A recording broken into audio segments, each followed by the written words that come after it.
Hi, you are watching Revenge of Reddit. I still remember the day she walked out of our home. No slammed doors, no screaming, no dramatic goodbyes. Just a quiet, suffocating silence and the sound of her suitcase wheels dragging across the hallway floor. It was the end of everything I thought I knew about love, about us, about myself. Her name was Anna, and for years I believed she was the center of my universe. We had been together since college, young, naive, full of dreams. We built a life from scratch, shared every joy, every failure, every mundane Tuesday morning. And when we finally got married, I thought the rest of our story would be simple. A house, a couple of kids, growing old together. I thought we were unbreakable. Then reality arrived, quietly but mercilessly. After 2 years of trying, doctor visits, tests, and tears, the verdict came. I was infertile. Completely, irreversibly infertile. I remember sitting in that cold, sterile room, staring at the doctor's lips as they moved, trying to explain the details. But I barely heard any of it. All I could think about was how I was about to disappoint the person I loved most. At first, she was kind, supportive even. She told me it didn't matter, that we were still a family, that love was more important than blood. I believed her. I clung to those words like a drowning man clings to driftwood. But over time, I started to see the cracks forming. The way her smile faded whenever she saw a baby. The way she pulled away when friends announced pregnancies. The way she avoided talking about the future. And then, one night, she said it. The words that would haunt me for years. I want to be a mother, and I can't do that with you. No shouting, no accusations, just brutal honesty. And with that, she left. I didn't beg. I didn't fight. I just let her go. Because deep down, I believed she was right, that I wasn't enough, that I was broken. And for a long time after she left, I lived in that shadow. The first year was the worst. Every reminder of her, every photo, every piece of furniture we'd picked out together, felt like a knife. I deleted her number, blocked her on social media, but I still checked her accounts late at night, torturing myself with glimpses of the life she was building without me. I saw her smiling in new places, with new people. I saw her living the life we were supposed to have, except now it was with someone else. And when I saw a picture of her holding a baby in her arms, I felt something inside me shatter completely. It took me a long time to crawl out of that hole. Therapy helped. Friends helped. Time helped. But what really saved me was a slow, painful realization. My worth was never tied to my ability to father a child. I was more than a defective piece of biology. I was still capable of love, of joy, of building a life worth living. I poured myself into work, into hobbies, into travel. I started volunteering with kids who didn't have families of their own. Ironic, I know. But it healed something in me. I learned that fatherhood isn't just about blood. It's about presence, patience, and love. And slowly, I started to love myself again. Years passed. I built a life I was proud of, one that didn't revolve around her absence. I bought a house, made new friends, even started dating again. Life wasn't perfect, but it was mine. And then, one afternoon, as I was leaving work, I saw her. It had been almost 7 years. She looked different, older, tired, maybe even a little broken. But it was her. And standing beside her was a little boy, about 6 years old, with her eyes and someone else's smile. "Hi," she said, as if no time had passed. I didn't know what to say.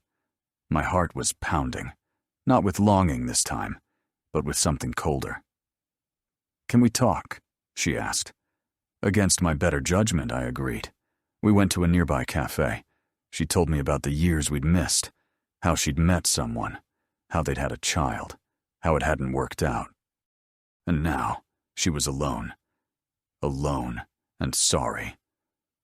"I made a mistake," she said, tears forming in her eyes. "I thought I needed something else to be happy. But I was wrong. You were the best thing that ever happened to me. I want another chance. I want us to be a family." I stared at her, struggling to process the audacity of it. The woman who had shattered me into pieces was now asking me to glue them back together, not because she loved me, but because her plan B had failed. "Do you hear yourself?" I asked quietly. "You left me because I couldn't give you a child. And now you're back, with someone else's child, asking me to raise him?" She started crying harder. People in the cafe were watching, but I didn't care. "I spent years believing I wasn't enough," I continued. "Years rebuilding myself from the ashes of what you did to me. And now that I finally understand my worth, you expect me to go back to being the man you discarded." She reached for my hand, but I pulled it away. "I'm sorry," I said. "Truly. I hope you find happiness, but it won't be with me." I stood up, paid for my coffee, and walked away. I didn't look back. That night, for the first time in years, I slept peacefully. Not because I had won, or because she had lost, but because I finally understood something I never had before. I was never broken. She was, and I was finally free. But the story doesn't end there. A few weeks later, she tried again. Messages, emails, even showing up at my door. Each time, I was firm but calm. Each time, I said the same thing. "We're done." And with each refusal, I felt stronger, more certain. People often talk about closure as if it's something someone else can give you.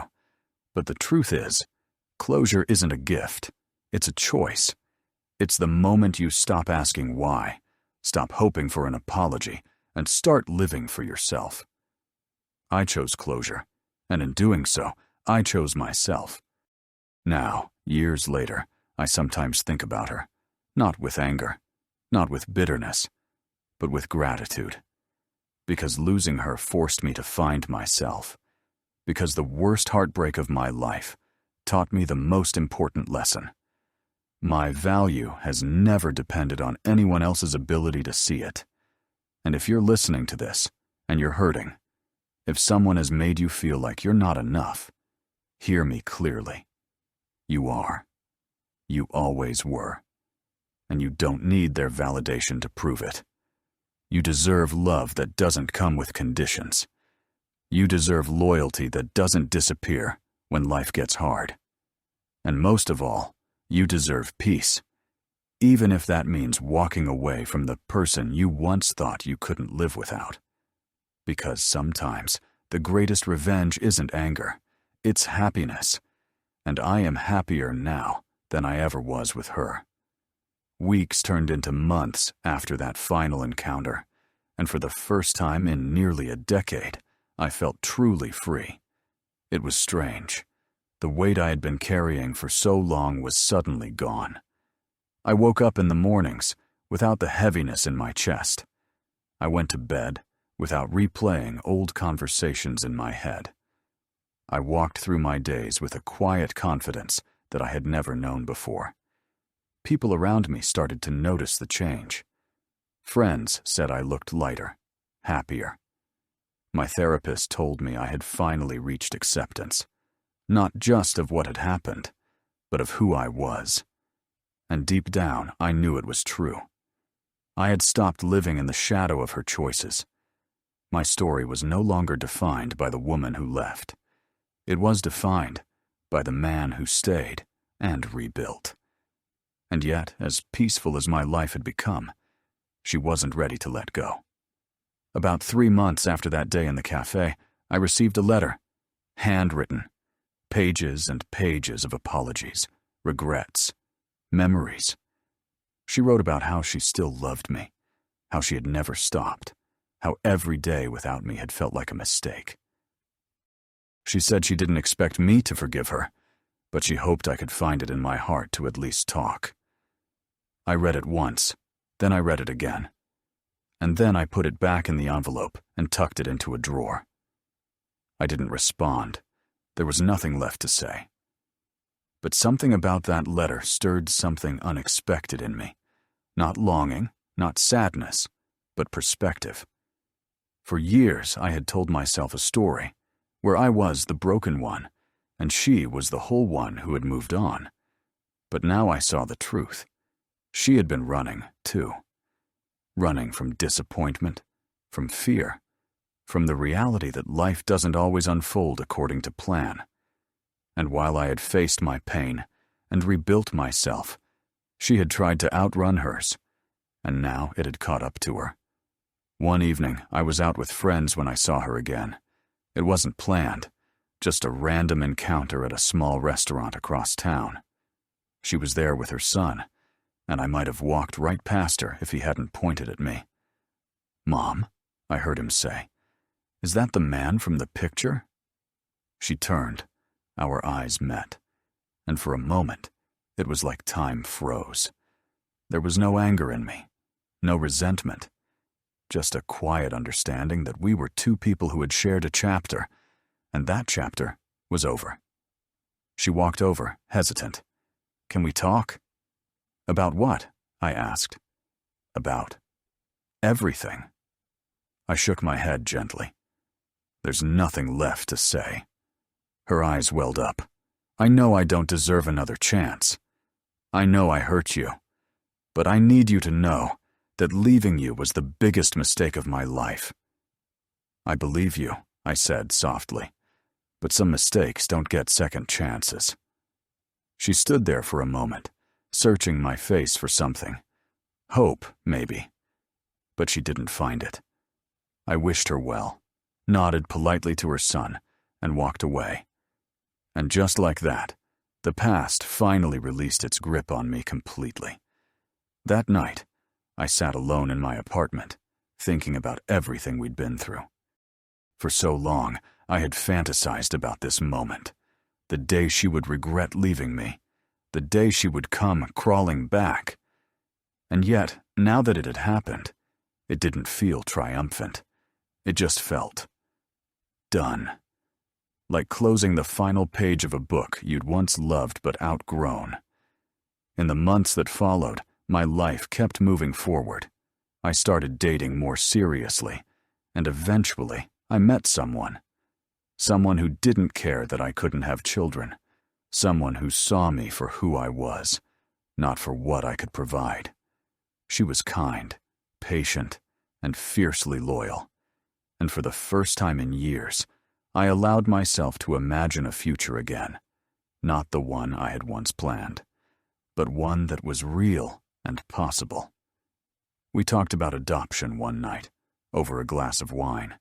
It wasn't a big, dramatic conversation, just a simple, honest exchange. And the idea didn't scare me like it once did. In fact, it excited me. Because I knew now that family isn't defined by blood. It's defined by love, by choice, by the people who show up and stay. Years later, I heard that my ex had moved to another city. She never remarried. Her son was growing fast, and from what mutual acquaintances said, she was doing her best to give him a good life. I don't know if she ever truly forgave herself, and honestly, I don't need to know. That's her story to live now, not mine. Sometimes, when I think back on it all, I realize how close I came to letting that chapter define me forever. How easy it would have been to stay bitter, to let resentment fester, to believe that I was unworthy of love. But pain, as cruel as it is, can also be a teacher. And what it taught me was this: you are not the sum of what others do to you. You are the choices you make after the fall. And I chose to rise. There's a quote I once read that stuck with me. The person you become after a heartbreak is far more powerful than the one you were before. At the time, I didn't understand it, but now I do. Because the man I am today, strong, grounded, whole, would not exist if not for the heartbreak that once brought me to my knees. If you're listening to this, and you're still in the middle of your own storm, if someone walked away and left you questioning your worth, I want you to hear this. Their choice says nothing about your value. People leave for their own reasons: fear, insecurity, selfishness. But none of that diminishes who you are. You are not broken because someone couldn't see your worth. You are not unlovable because someone chose someone else. And you are not defined by the people who walk away. You are defined by how you rise when they do.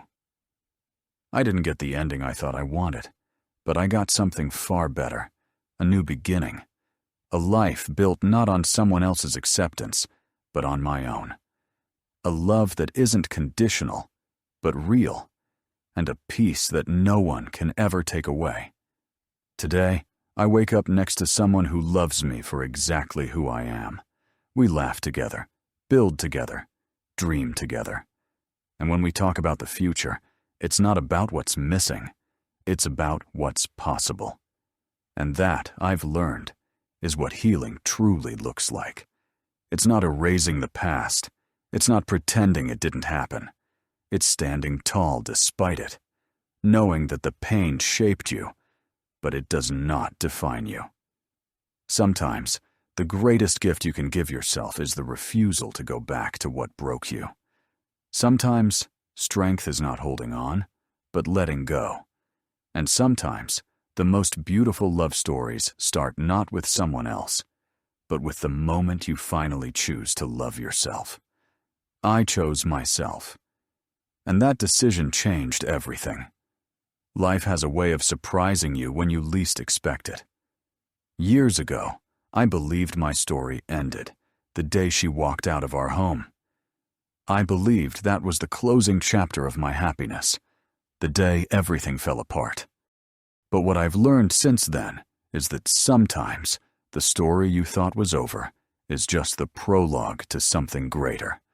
I remember a conversation I once had with my therapist back when I was still struggling to let go. She asked me, if she walked back into your life tomorrow and everything could go back to the way it was, would you want that? At the time, I hesitated. Part of me still longed for the past, for the comfort, the familiarity, the illusion of what I thought love was. But now, I know the answer is no, because I'm not the same person I was back then, and I don't ever want to be. The truth is, her leaving was a blessing disguised as heartbreak. It forced me to grow in ways I never would have otherwise. It made me question everything I believed about love, self-worth, and happiness. It pushed me to look deep within myself and rebuild from the ground up. And in doing so, it gave me something far more valuable than the relationship we once had. It gave me myself. One of the hardest things to accept was that closure doesn't always come with explanations or apologies. For a long time, I waited for her to say the right words, to admit she was wrong, to take responsibility, to give me some grand gesture that would make the pain make sense. But that moment never came. And eventually, I realized it didn't have to. I didn't need her to validate my pain for it to be real. I didn't need her to apologize for me to heal. I had the power to forgive her and myself without any of that. And I did. Forgiveness didn't mean forgetting what she did. It didn't mean excusing it. It simply meant I chose not to carry that weight anymore. I refused to let her decisions continue to poison my present. And once I let go of that anger, something incredible happened. I felt free in a way I never had before. Freedom is underrated. It's not just the absence of pain, it's the presence of possibility. And once I embraced that, my world expanded. I started traveling more, learning new skills, connecting with people I never would have met if I had stayed stuck in the past. I built a life that was rich and meaningful, not because someone else was in it, but because I was. And then, love found me again. It didn't come crashing in like a lightning bolt. It crept in quietly, patiently, through shared laughter, late-night conversations, and the kind of trust that builds slowly and steadily. She wasn't trying to fix me. She wasn't trying to fill a void. She just loved me, as I was. And for the first time in my life, I truly believed I deserved that. We decided to adopt 2 years into our relationship. It wasn't a decision made out of desperation or to prove anything to anyone.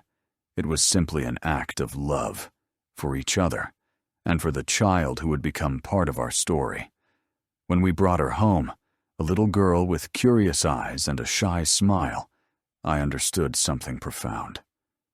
Life has a way of giving you what you need, even if it's not what you expected.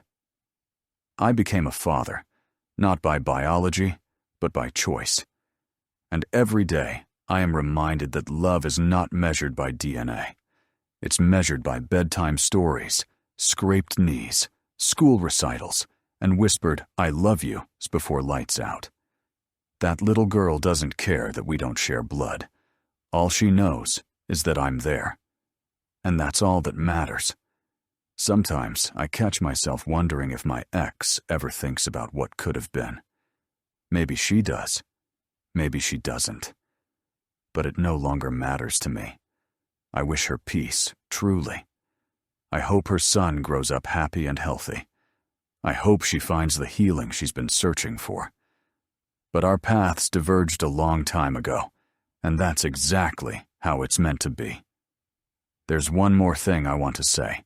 Something I wish someone had told me all those years ago when I was sitting in that doctor's office, feeling like less of a man because of something I couldn't control.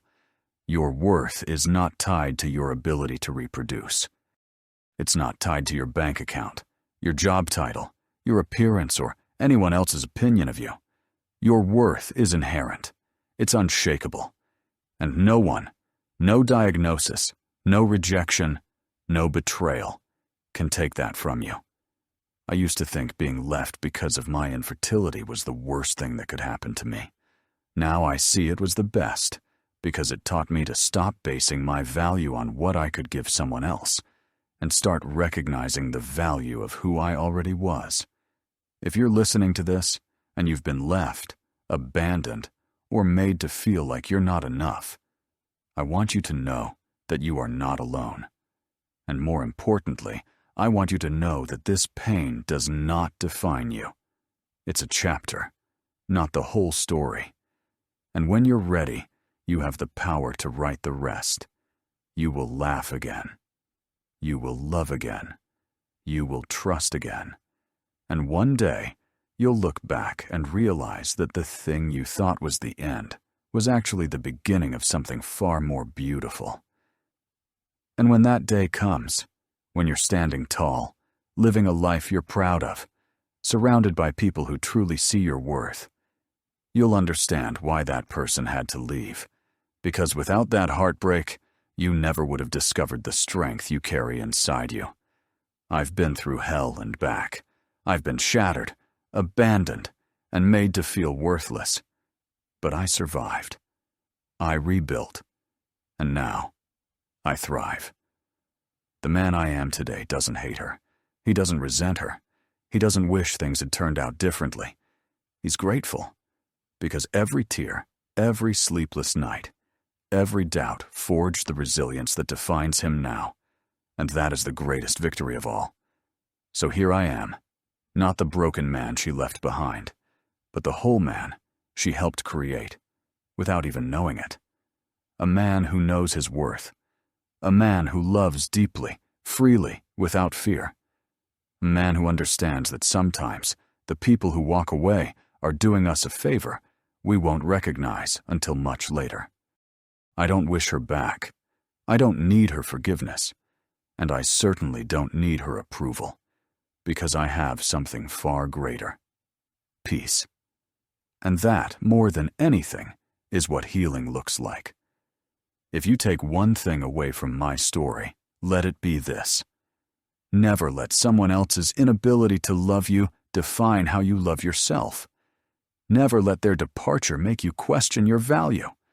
And never, ever go back to a version of yourself that believed you needed to be fixed to be worthy of love. You are whole now. You always were.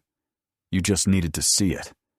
And once you do, nothing and no one can ever take that away. There's a moment, quiet, almost imperceptible, when you realize you've truly healed. It doesn't come with fireworks or fanfare. It's not a dramatic revelation. It's subtle. It's when you hear their name and feel nothing. It's when you pass by the place where everything fell apart, and instead of pain, you feel gratitude for how far you've come. It's when you look at yourself in the mirror and no longer see the person who was abandoned. You see the person who refused to stay broken. That moment came for me one ordinary morning. I was making breakfast, sunlight spilling into my kitchen, music playing softly in the background.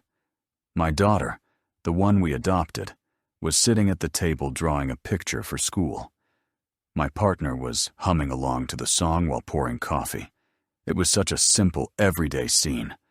But as I stood there watching them, something hit me with a quiet force. This is my life now, and it's beautiful. Not perfect, not flawless, but real, and mine.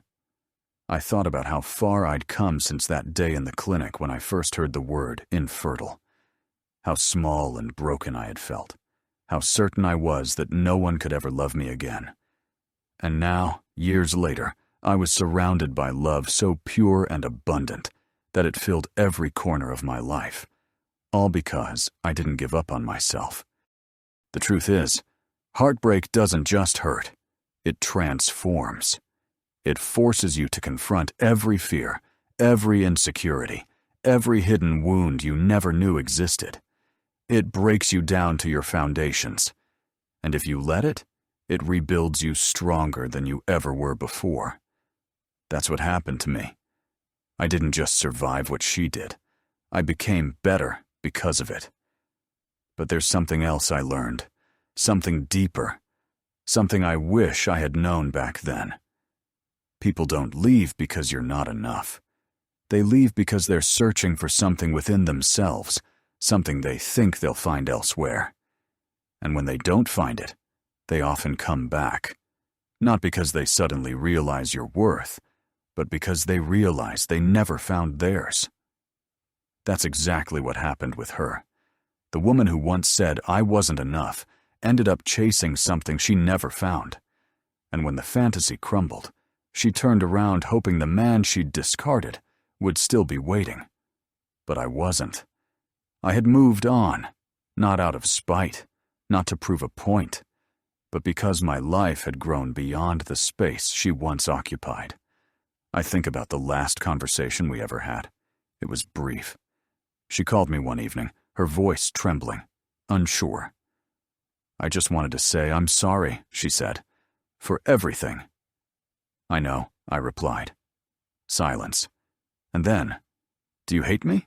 I took a breath before answering. No, I don't hate you. I never did. I just don't love you anymore. It was the truth, and it was freeing. Because forgiveness isn't about absolving someone of what they did. It's about releasing yourself from the hold it has on you. And in that moment, I was free. After that, she stopped reaching out, and I never heard from her again. That chapter, once the most painful part of my story, was finally, completely closed. Sometimes when I tell this story, people ask if I wish things had been different, if I wish she had stayed, if I wish we had somehow found a way to make it work. My answer is always the same. No, because if she had stayed, I wouldn't have grown into the man I am today. I wouldn't have learned to define my worth on my own terms. I wouldn't have found the love that was truly meant for me. And I wouldn't have the family I have now, a family that exists, not despite my pain, but because of the strength I found through it.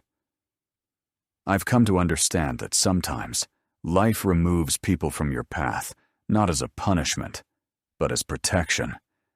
It's the universe's way of clearing space for something far greater than you could ever imagine. And though it's hard to see when you're in the middle of the storm, one day you'll look back and realize that the ending you thought would break you was actually the beginning of everything you were meant to become. I want to speak directly now to anyone who has been through something similar. Anyone who's been left, betrayed, or made to feel small because of something beyond their control. Your story is not over. This is not where it ends. The person who walked away did not take your worth with them. It's still there, waiting for you to claim it. And when you do, when you finally stop chasing the love that left and start embracing the love that remains, you'll understand the power you've had all along. I used to think the worst day of my life was the day she left. Now I know it was the day my life truly began, because that was the day I stopped living for someone else and started living for me. And as for her, she became a ghost, a memory of a man I no longer was, and a life I no longer wanted. I don't hate her. I don't resent her. I hope she found peace just like I did. But her chapter in my story is finished, and the rest of the pages are mine to write. One of the last things I'll say is this: happiness isn't something someone else gives you. It's something you build, piece by piece, from the ashes of everything that tried to break you. It's found in the mornings you wake up without bitterness, in the nights you fall asleep with gratitude, in the quiet moments when you realize that you are enough, just as you are. And once you build that kind of happiness, no one can ever take it from you. So yes, she left me because I couldn't give her a child. And yes, she came back years later, hoping I'd forgive and forget. But I didn't, because the man she left behind no longer exists. In his place stands someone stronger, wiser, and deeply at peace. A man who no longer seeks validation from anyone but himself. That is my story. And if there's anything I hope you take from it, it's this: you are never defined by who walks away. You are defined by who you become after they're gone. So rise, heal, reclaim your story. And when the past comes knocking, don't open the door, because what's ahead of you is infinitely more beautiful than what's behind. I am living proof, and I wouldn't change a single thing. There's a strange kind of poetry in how life unfolds, how the very things that once felt like punishments reveal themselves to be blessings in disguise.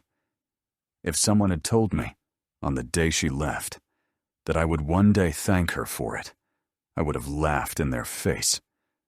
But now, with years of distance and growth behind me, I understand. She didn't ruin my life. She redirected it. I think back often to that version of myself, the man sitting alone in an empty apartment, staring at the walls, wondering why he wasn't enough. That man believed his story was over. He believed love had rejected him, that destiny had mocked him, that his life was destined to be a hollow shadow of what it was supposed to be. But he was wrong. That man wasn't at the end. He was at the beginning, a painful, necessary beginning. It's easy to look at people who hurt us and label them villains. It's harder to acknowledge that sometimes they're just broken people making selfish choices. She wasn't evil. She was scared. Scared of a life she didn't plan. Scared of the judgment of others. Scared of facing a future that didn't match the fantasy in her head. And instead of facing that fear with me, she ran from it. That doesn't excuse her choices, but it helps me understand them. And understanding is the foundation of forgiveness. And forgiveness, I've learned, is not something you do for them. It's something you do for you. I forgave her not because she deserved it, but because I deserved peace. I deserved to live a life free from bitterness, I deserved to stop carrying the weight of someone else's choices. And once I truly forgave her, I discovered something even more powerful. I could forgive myself, too, for believing I wasn't enough, for staying in pain longer than I should have, for letting someone else's opinion define my worth. If you're still hurting, still angry, still trapped in the loop of why, let me tell you something I wish I had known earlier. Forgiveness isn't a sign of weakness. It's a declaration of strength. It's saying, you no longer control how I feel. It's closing the door on a chapter that doesn't serve you anymore and walking boldly into the next one. And what a next chapter it has been. I've built a life that is everything I once thought I'd lost, and more. My partner and I have been together for years now, and every day is a reminder of what love should feel like. Safe, unconditional, unwavering. Our daughter, the little girl who made me a father, is growing fast. She's curious, brilliant, stubborn, and kind. She calls me Dad, with a smile that could light up the darkest room, and every time she does, I'm reminded that biology is the least important part of being a parent. We have traditions now: Sunday pancakes, bedtime stories, messy backyard picnics. We have laughter and chaos and ordinary, beautiful moments that make life worth living. And none of it, not a single second, would exist if my life had gone according to plan. And that's the lesson I want to leave you with. Sometimes, the life you're meant to live is the one that comes after everything falls apart. Sometimes the people who walk away aren't taking your future from you. They're clearing the path for something better. There's a quote I keep framed on my desk. It says, "You owe yourself the love you so freely give to others." For years, I poured all my love into someone who didn't value it. I begged for scraps of affection, bent myself into shapes to be worthy of her approval, and still, it was never enough. But once I started giving that love to myself, once I stopped seeking validation from others and started recognizing my own worth, everything changed. And that's when I became unstoppable. So, no, I didn't take her back. I didn't raise her child. I didn't rewrite the past. I moved forward. I built something new. And I became someone better. People sometimes ask if I'd ever speak to her again if she reached out. My answer is simple. I wish her well, but she's not part of my story anymore. That chapter is over, and the pages ahead are too precious to spend looking back. If she were standing in front of me right now, I think I'd thank her. Not sarcastically, not bitterly, genuinely. I'd thank her for teaching me what love is not. I'd thank her for breaking me in a way that forced me to rebuild stronger. I'd thank her for showing me that sometimes the greatest act of self-respect is saying no, even when every piece of you once wanted to say yes, and then I'd walk away, not because I hate her, but because I finally love myself enough to never go back. To anyone listening who's standing where I once stood, heartbroken, abandoned, questioning your worth, I want you to know something. This isn't the end of your story. One day, you'll wake up and realize that the pain you feel right now is shaping you into someone extraordinary. One day, you'll look back and see that losing them was the best thing that ever happened to you. And one day, you'll stand in a life you love and realize that you never needed their approval to be whole. You are enough. You've always been enough. And the sooner you believe that, the sooner your real story begins. The man I am today isn't bitter. He's grateful. He's proud. He's at peace. Because I learned that love, real love, starts with the person in the mirror. And once you have that, everything else falls into place. So yes, she left me because of something I couldn't control. She came back expecting forgiveness and a second chance. But I didn't give it to her. I gave it to myself instead. And that made all the difference. My story isn't one of revenge or resentment. It's a story of rebirth. It's proof that even the deepest wounds can heal, that even the darkest nights give way to dawn, and that sometimes losing what you thought you wanted is the only way to find what you truly deserve. If you're listening to this, let it be a reminder. You are not the one who was left behind. You are the one who kept moving forward. And there is a whole, beautiful life waiting for you on the other side of heartbreak. All you have to do is choose it. And when you do, you'll discover, just like I did, that the greatest love story of your life is the one you write with yourself. Because at the end of the day, the person who stays, through every storm, every heartbreak, every moment of doubt, is you. And that's more than enough. And now, when I look at the life I've built, the people I love, and the man I've become, I smile. Because I finally understand something I never did before. Being left wasn't the worst thing that ever happened to me. It was the best. It set me free. It gave me strength. It brought me home, to myself. And that is a story worth telling.